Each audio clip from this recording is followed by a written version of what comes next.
अल्पश्रुतं श्रुतवतां परिहासधाम त्वद्भक्तिरेव मुखरीकुरुते बलान्मा यत्कोकिल किल मधो मधुरं विरोति तच्चाम्रचारुकलिका निकरै कहेतु अल्पश्रुतं श्रुतवतां परिहासधाम त्वद्भक्तिरेव मुखरीकुरुते बलान्मां यत्कोकिल किल मधो मधुरं विरोति तच्चाम्रचारुकलिका निकरै कहेतु अल्पश्रुतं श्रुतवतां परिहासधाम त्वद्भक्तिरेव मुखरीकुरुते बलान् यत्कोकिल किल मधो मधुरं विरोति तच्चाम्रचारुकलिका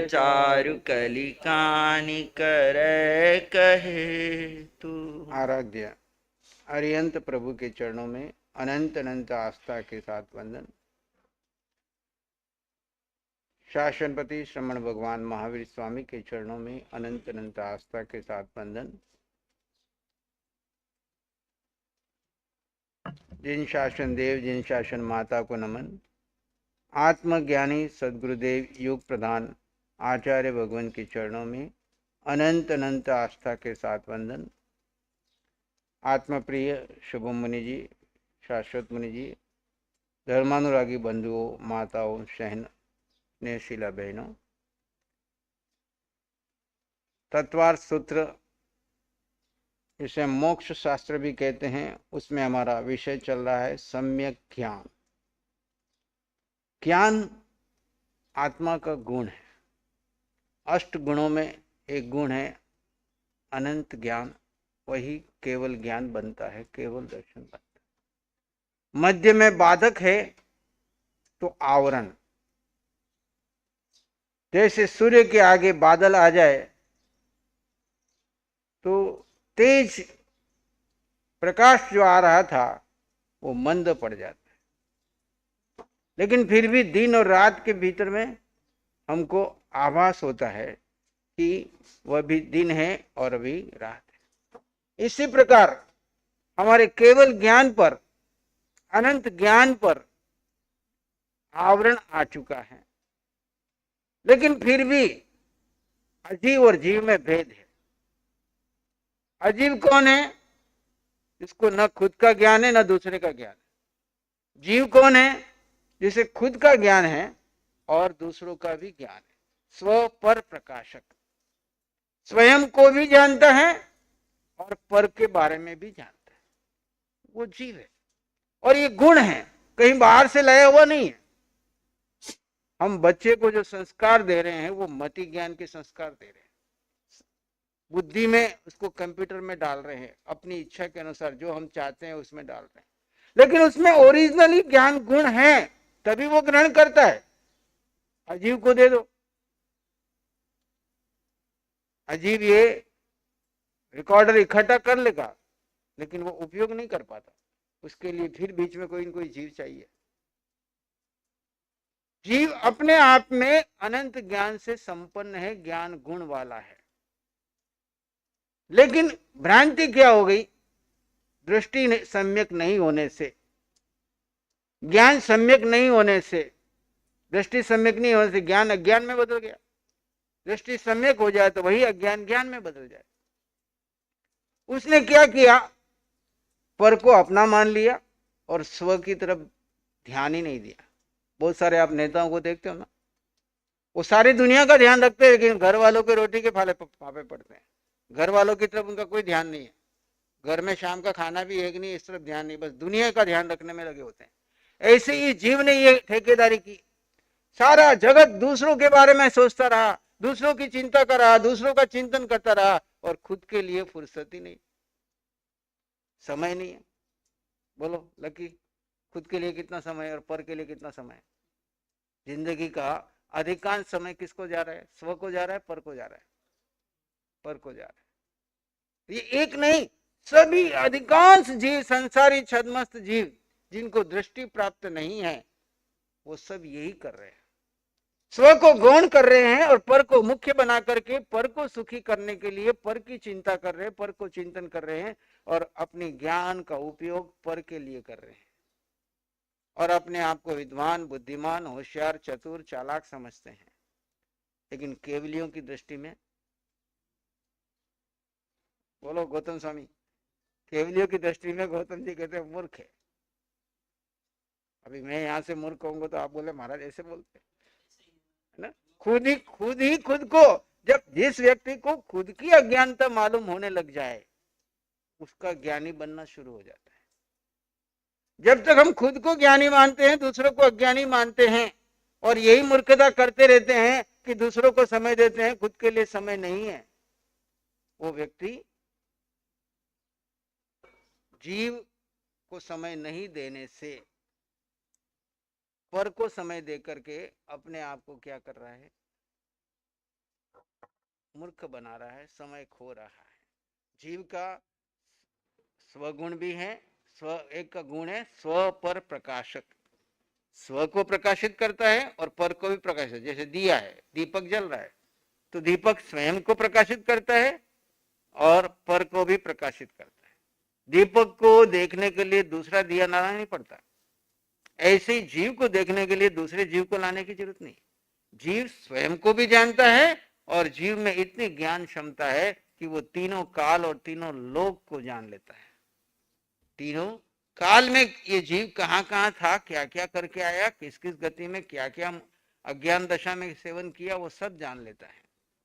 और पर के बारे में उसको पूछो तो पर के बारे में भी सब बता सकता है, पर के बारे में सारा ज्ञान जानता है, समझता है और पर चिंतन में क्या क्या कर्म बांधे वो भी आपको सब बता सकता है। ये इतनी ज्ञान क्षमता हम सब जीवों में है, प्रत्येक जीव में है, बस अभी ढकी हुई है, केवलियों ने प्रकट कर लिए। सम्यक दृष्टि उस यात्रा में यात्रा शुरू कर दी है क्षय की, मिथ्या दृष्टि की यात्रा अभी विपरीत चल रही है।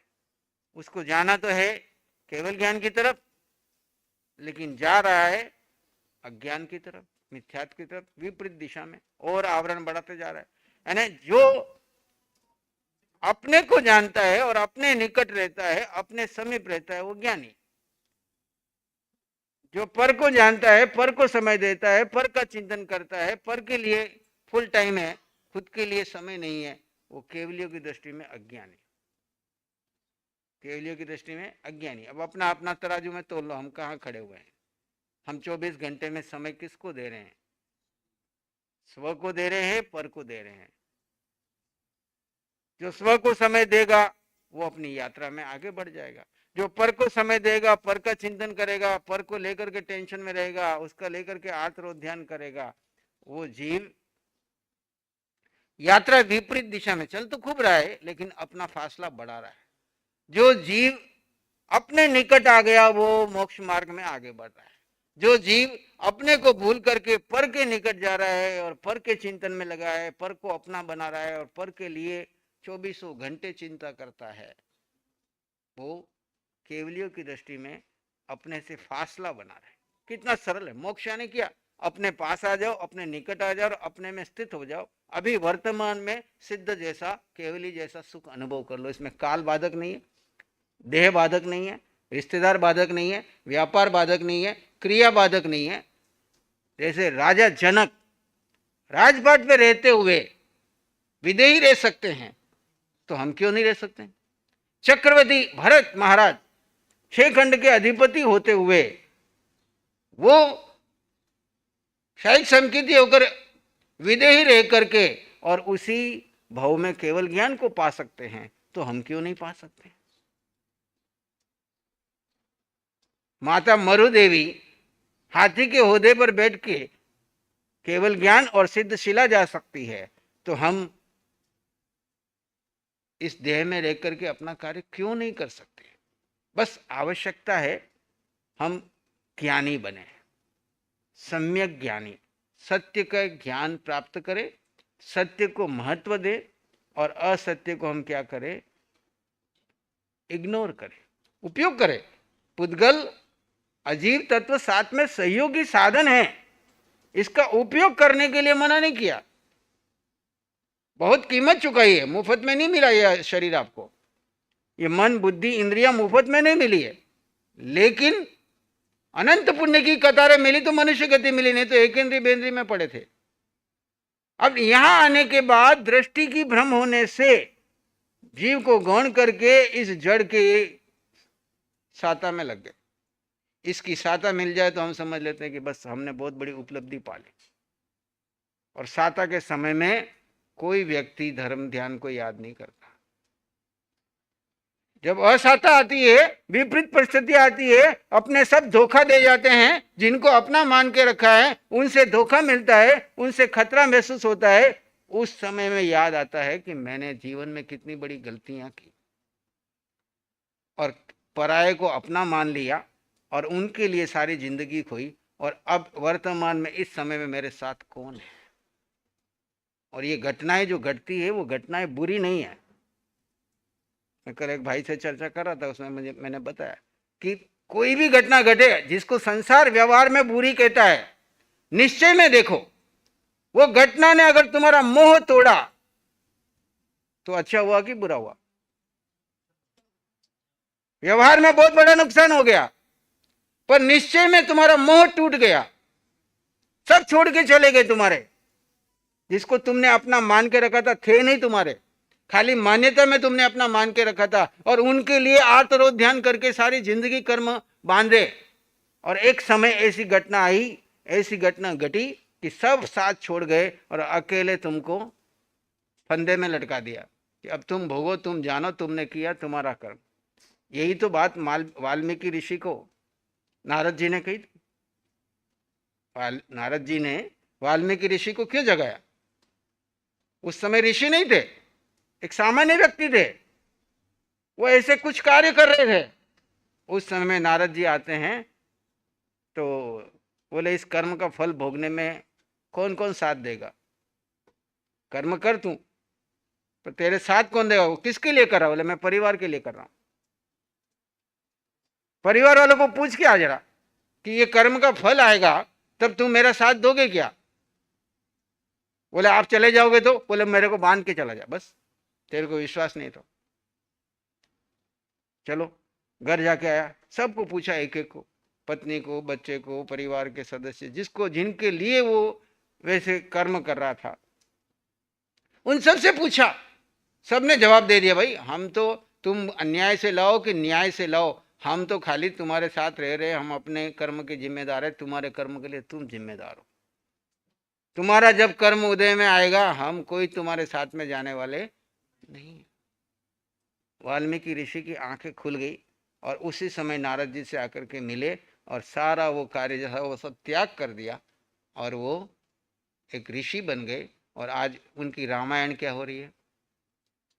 पूरी दुनिया में एक मार्गदर्शक बनकर के कार्य कर रही है। व्यक्ति कभी बुरा नहीं होता, दृष्टि विभ्रम होती है, वो पर को अपना मान लेता है और पर के लिए कुकर्म करता है, उल्टे सीधे कर्म करता है, आत्मरोध ध्यान करता है। बोलो आपके 24 घंटे में खुद के कितना चाहिए? खुद के देह को कितना चाहिए? इतना सा भोजन शरीर को मिल जाए और पहनने के लिए 2 कपड़े 1 साल चल जाते। आजकल तो वो भी नहीं फटते, वो भी फट नहीं रहे तो चेंज करने के लिए खाली चेंज कर देते हैं। 2 कपड़े और इतना सा भोजन, जितना पुण्य तुम्हारा नहीं होता तुम इंसान नहीं बनते। मैं कई बार बोला, जानवर होते। तो इतना तो तुम लेके आओ, उसके लिए तुम्हें कुछ करने की जरूरत नहीं। उतना नहीं मिले तो हमारे पास आ जाना, हम दे देंगे। उसमें कहीं घाटा लगे तो यहाँ पर तुम्हारी क्षमता से 50 गुना तुमको विनती करेंगे, तुम बोलोगे नहीं मुझे इतना ही चाहिए, इससे ज्यादा नहीं चाहिए। करते ना रमेश भाई, ये भी ले लो, ये भी ले लो, ये भी ले आओ। लेकिन हमारे को उतना ही चाहिए जितना इस शरीर को चलाने के लिए, जिससे हम जीव में रह करके अपनी साधना करते रहे। इस शरीर को लेकर के आज तो ध्यान नहीं हो, उतना इसको डाल दो। कबीर जी कहते हैं ना, ये कुकर है, इसको 2 रोटी डाल दो तो वो क्या करता है, दूध मिला करके 24 घंटे सेवा करता है। ऐसे हमारे अंदर में ये कुकर बैठा है, इसको भूख लगती है, इसको थोड़ा सा एक बार डाल दो, फिर दिन भर दूध मिला करके जीव के लिए काम करेगा। और नहीं डालोगे और तुम्हारी क्षमता उतनी नहीं है तो सारा ध्यान उधर ही रहेगा, है ना। उपवास होता है तो हम याद भी नहीं करते, और पारना होता है और बरसात आ गई तो ध्यान किधर रहता है, कब रुके कब रुके, है ना। क्यों कि धारणा में ये है कि इसको आहार देना है। उपवास के दिन धारणा दे दी कि आज इसको कुछ देना ही नहीं है, तो उसके बारे में सोचते ही, तो सम्यक ज्ञान क्या करता है, आपको दृष्टि देता है। हमने यहाँ मति ज्ञान और शुद्ध ज्ञान के ऊपर चर्चा की। आज हमारे पास है अवधि ज्ञान। द्विविधो अवधि, अवधि ज्ञान के दो प्रकार है। अवधि ज्ञान किसे कहते हैं? अवधि ज्ञान, अच्छा, दो प्रकार के ज्ञान हमने, प्रत्यक्ष और परोक्ष। मति ज्ञान और शुद्ध ज्ञान परोक्ष ज्ञान है, जिसमें मन और इंद्रियों की जरूरत होती है। लेकिन अवधि ज्ञान जो है ये प्रत्यक्ष है। जैसे आत्मा के ऊपर से आवरण हटता है ज्ञान का, तो सीधा प्रक्षेपण होता है।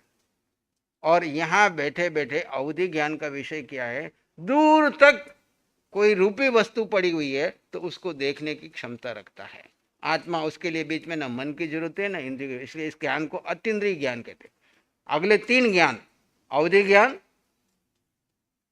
मन प्रयोग ज्ञान और केवल ज्ञान, ये अतीन्द्रिय ज्ञान है। इसमें इंद्रिय और मन की आवश्यकता नहीं होती है। इंद्रिय और मन परोक्ष है, वो मति ज्ञान और शुद्ध ज्ञान में सहायक है, इसके लिए आवश्यकता नहीं है।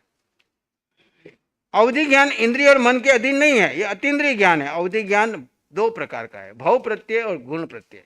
भव प्रत्यय अवधि ज्ञान देवताओं को, नारकी के जीवों को जन्म से होता है, और तीर्थंकर भगवान को जन्म से होता है। लेकिन तीर्थंकर भगवान का है गुण प्रत्यय, लेकिन उनके जन्म से होने से इसको भव प्रत्यय में समझने के लिए बताया, लेकिन वास्तव में है गुण प्रत्यय। एक भव प्रत्यय अवधि ज्ञान, दूसरा गुण प्रत्यय अवधि ज्ञान शब्द का प्रयोग नंदी सूत्र में हुआ है।